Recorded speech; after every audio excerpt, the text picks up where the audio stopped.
Bonjour à tous et bienvenue sur ma chaîne.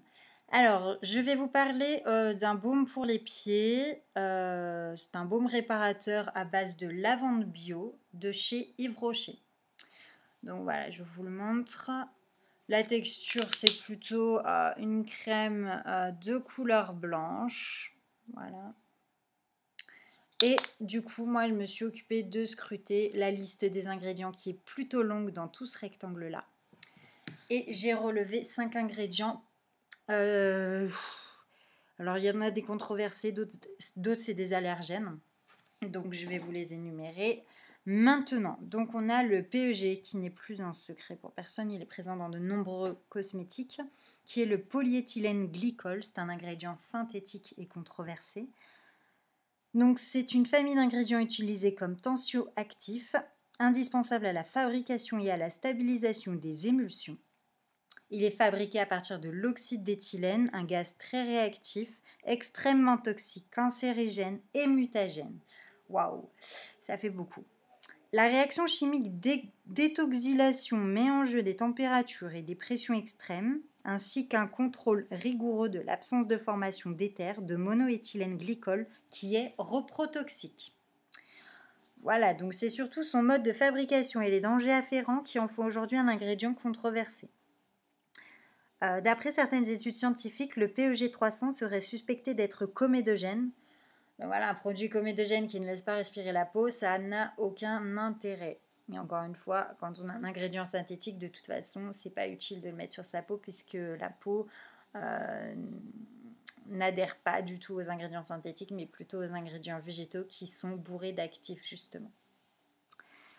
Certains PEG pourraient aussi induire des allergies, des irritations légères des yeux et des muqueuses, comme le PEG 25.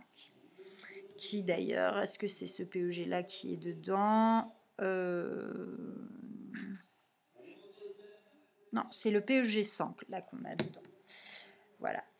Donc voilà pour cet ingrédient qui est plutôt lourd.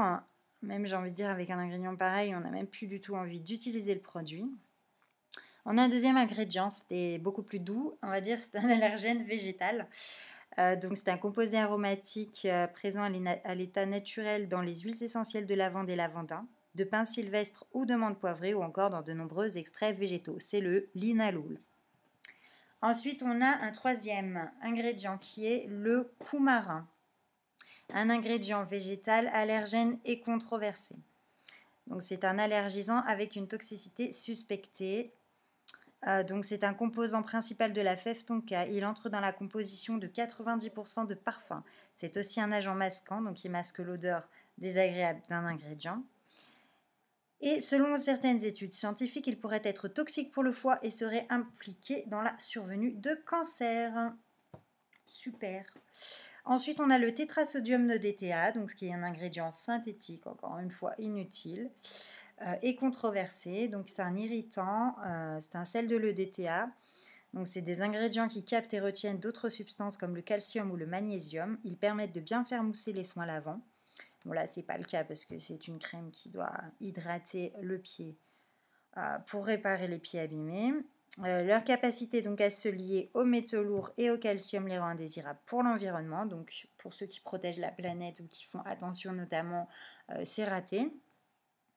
D'après certaines études scientifiques, il serait très irritant pour les yeux et pourrait être source d'eczéma. Voilà, et le dernier, donc du coup, qui est le géraniol, un ingrédient végétal d'origine allergène. C'est un composé de l'huile essentielle de rose et de palmarosa, donc présent également dans les huiles essentielles de géranium, de citron et citronnelle. Voilà. Donc ça fait 5 ingrédients avec 2 allergènes et 3 ingrédients controversés. Ça fait un peu beaucoup pour un seul produit. Donc du coup, maintenant vous savez ce qu'il y a dedans. Bien évidemment, sur ce produit, il est stipulé qu'il est interdit d'être utilisé par les femmes enceintes.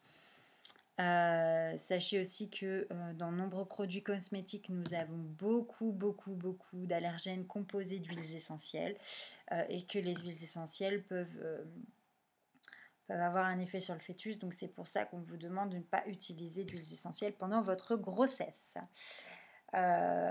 N'hésitez pas si vous avez des questions, j'y répondrai avec grand plaisir. Maintenant, à vous de choisir si vous achetez ce produit ou pas. En tout cas, pour ma part, c'est un produit que je ne vais pas continuer d'utiliser, c'est certain. Libre à vous, maintenant vous savez ce qu'il y a dedans, donc vous êtes libre de faire votre propre choix. J'espère que ma vidéo vous aura plu et je vous dis à bientôt.